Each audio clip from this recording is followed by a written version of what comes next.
여러분 안녕하십니까? 대전의 교회를 중심으로 한 코로나19 확진자가 나흘 만에 70명에 육박하고 있습니다. 교회의 환경검체에서는 알파 변이 바이러스가 검출됐는데요. 결국 대전시는 사회적 거리 두기를 이달 말까지 강화된 1.5단계로 조정했습니다. 김태욱 기자입니다. 대전과 세종에서 코로나19 집단 감염이 발생한 대전 유성구의 교회 교인과 가족 등 12명이 추가 확진됐습니다. 전체 확진자는 나흘 만에 70명에 육박합니다. 교회 환경검체에선 기존 바이러스보다 확산 속도가 1.5배 빠른 것으로 알려진 알파 변이 바이러스가 검출됐습니다. 환경 검체를 채취했는데 그 중에서 7군데가 그 바이러스가 나왔습니다.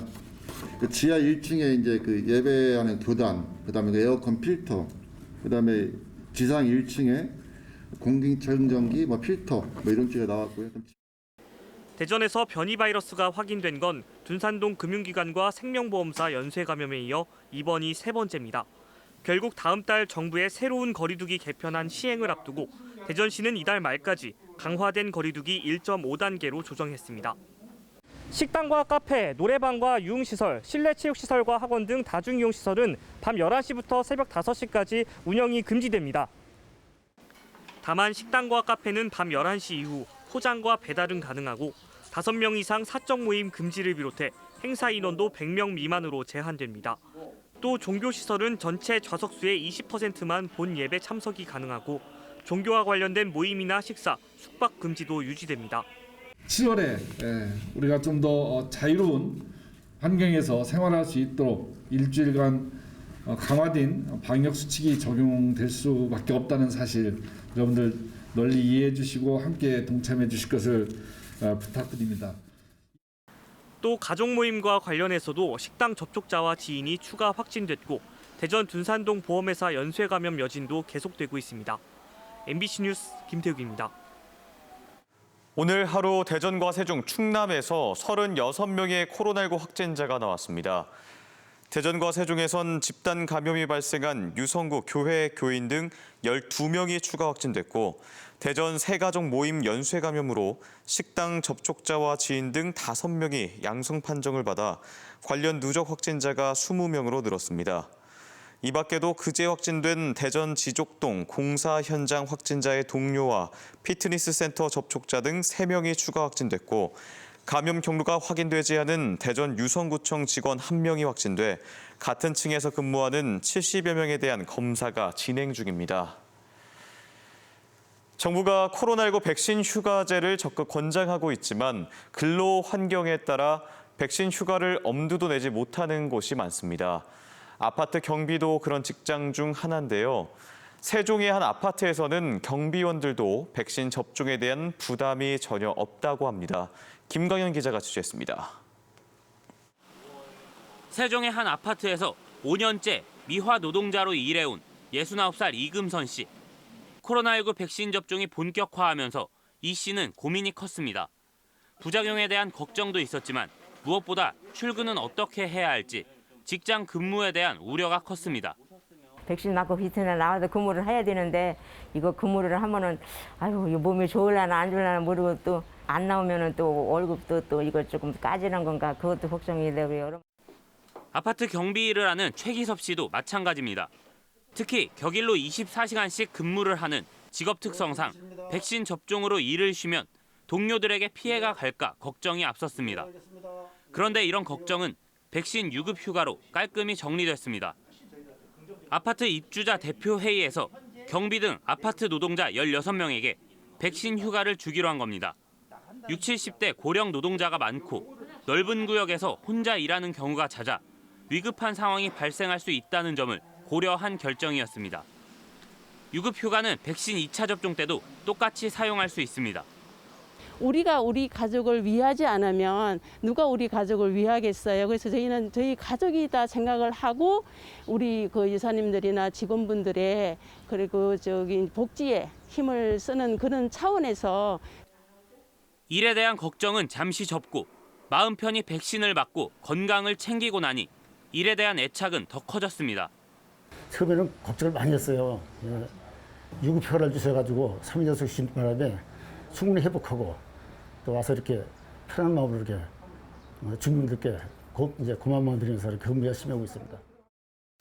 정부가 백신 휴가를 적극 권하고 있고 이미 국민의 30%가 1차 접종을 마쳤지만 아직도 주말을 이용해 백신을 맞고 해열제로 버티며 일하는 노동자들. 조금 불편해도 나보다는 우리라는 생각이 모두가 힘든 코로나19 상황을 이겨내는 또 하나의 힘이 되고 있습니다. MBC 뉴스 김광현입니다. 미성년자를 성추행하고 성착취물을 제작해 유포한 혐의를 받는 남성이 경찰에 붙잡혔습니다. 이 남성은 26살 최찬욱, 남자 아이들만을 상대로 7,000개 가까운 성착취물을 제작한 것으로 조사됐는데요. 경찰은 최찬욱의 신상을 공개했습니다. 윤웅성 기자가 보도합니다. 경찰이 영장을 들고 가정집에 들어갑니다.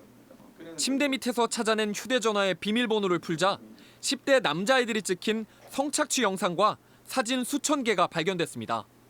경찰은 미성년자 성착취 영상물을 제작하고 유포한 혐의로 26살 최찬욱 씨를 구속하고 신상을 공개했습니다.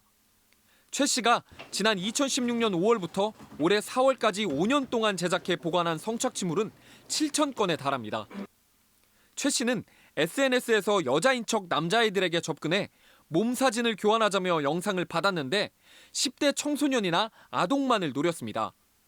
최 씨는 영상을 주변 사람들에게 보내겠다고 협박해 추가 영상을 요구하는가 하면 일부 영상은 해외에 서버를 둔 SNS를 통해 유포했습니다. 현재까지 파악된 피해자만 60여 명. 하지만 범죄에 활용한 휴대전화에 수백 명의 영상이 더 있어 피해 규모 역시 커질 것으로 보입니다. 357명의 이제 연락처가 확인이 됐고 357명 중에는 223명의 성착취 영상과 연락처가 저장된 프로필이 확인이 됐습니다. 사진이 있는 223명도 피해자로 보고 수사를 확대하고 있습니다. MBC 뉴스 윤웅성입니다. 비위 의혹에도 불구하고 세종시의회 윤리특별위원회 이름을 올려 논란이 된 김원식, 안찬영 의원이 윤리특위에서 제외됐습니다. 세종시의회는 두 시의원이 윤리특위 위원직을 자진 고사해 오늘 본회의에서 두 의원이 빠진 7명으로 윤리특위를 구성했습니다. 세종시의회는 부동산 투기 혐의로 경찰 수사를 받는 김원식 의원과 코로나19 방역 수칙을 어긴 안찬영 의원을 새 윤리특위 위원으로 선정해 논란이 일었습니다. 휠체어 농구나 좌식 배구 등 여러 종목에서 장애인들이 실력을 겨루는 전국 장애인 체육대회, 로봇을 입은 선수들이 등장할 날도 머지 않았습니다. 최첨단 로봇 기술로 기량을 입증한 카이스트와 장애인 체육회가 협약을 맺고 로봇 체육대회 도입을 앞당기기로 했습니다. 김윤미 기자의 보도입니다. 입는 로봇을 착용한 하반신 마비 장애인. 걷고 앉았다 일어서는 동작을 시작으로 탁자 사이 좁은 공간을 재빨리 통과하고 울퉁불퉁한 바닥을 지나 계단을 오르내린 뒤 기울어진 곳에서도 거뜬히 걸어갑니다. 신체 일부가 불편한 장애인들이 로봇 등 보조 장치를 착용하고 과제를 겨루는 사이베슬론 국제대회로 지난 2016년부터 4년에 한 번씩 열리는 대회에서 카이스트 공동연구팀이 이끄는 선수들이 지난해 우승을 차지하기도 했습니다. 걷고자 하는 마비 환자들한테 언제든지 걸을 수 있는 그 길이 열린 것 같아요. 저만 즐거운 게 아니라 이제 걷고 싶어 하는 모든 장애인들을 원 없이 걸을 수 있도록 머지않아 국내에서도 최첨단 로봇을 입고 장애인들이 전국 체육대회에 출전해 기량을 겨루는 모습을 볼 수 있을 전망입니다. 카이스트와 대한장애인체육회가 손잡고 한국형 로봇 체육대회 도입에 나서기로 했습니다. 에어로볼 로봇을 다리를 잇고 뭐 계단을 올라간다든지 또 산을 올라간다든지 뭐 우리가 해보지 못한 또 경험하지 못한 것들이 상당히 많이 확대되지 않을까 이런 기대를 하고 있습니다. 휠체어 농구나 좌식 배구 등으로 대표되던 장애인 전국체전에 1, 2년 안에 시범 종목으로 채택될 가능성이 큽니다. 사이즈 조절이나 아니면 보행 방법이나 이런 것들을 설정을 바꿀 수 있도록 이제 저희가 먼저 그렇게 만들 거고요. 그렇게 되고 나면 이제 각 시도별로 저희 로봇을 보급을 하고 그래서 각 시도별로 일종의 선수 후보들을 모집을 하신 다음에 아직은 장비 가격이 비싸 대중화가 쉽지 않고 선수단 구성 등 과제도 적지 않지만 세계적으로 인정받은 국내 로봇 기술로 장애의 한계를 한 단계 더 극복하는 꿈이 현실로 다가오고 있습니다. MBC 뉴스 김유입니다. 오늘 오후 4시쯤 천안시 두정동의 한 폐공장 철거 작업 중 폭발과 함께 불이 나 노동자 3명이 얼굴과 팔 등에 화상을 입고 병원으로 옮겨져 치료를 받고 있습니다. 화재 당시 소방당국은 대응 2단계를 발령하고 인원 100여 명과 장비 30여 대를 투입해 50분 만에 불길을 잡았습니다. 경찰과 소방당국은 철거 작업을 하던 굴착기가 도시가스 배관을 건드리면서 폭발이 발생한 것으로 보고 정확한 화재 원인을 조사하고 있습니다. 세종시와 세종시의회, 세종시 시민사회단체는 오늘 세종시청 행정수도 완성 홍보 전시관에서 세종 국회의사당 설치를 위한 국회법 개정을 촉구하는 결의대회를 열었습니다.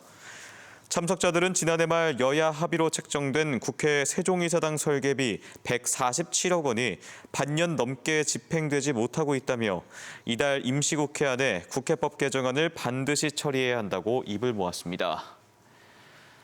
대전과 충북 등 비수도권 9개 시도의회가 중소벤처기업부가 공모 중인 K바이오 랩허브를 수도권이 아닌 비수도권에 구축해야 한다고 촉구했습니다.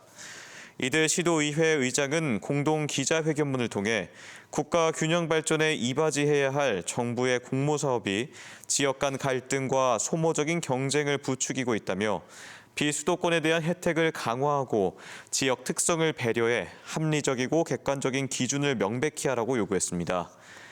공모에 참여한 11개 시도 가운데 인천과 경기를 제외한 이들 시도의회는 앞서 수도권 제외 건의 합의문도 채택해 청와대와 국회의장, 중소벤처기업부 장관 등에 전달했습니다. 부여에 본사를 둔 부동산 기업 성정이 회생 절차를 밟는 이스타항공의 최종 인수 예정자로 선정됐습니다. 성정은 지난 17일 이스타항공 매각 주관사인 딜로이트 안진에 우선 매수권을 행사하겠다는 공문을 보냈고 어제 법원에서 최종 인수 협상 대상자로 선정돼 내일 투자 계약을 체결할 예정입니다. 지금까지 대전, 세종, 충남 소식이었습니다. 시청해주신 여러분 고맙습니다.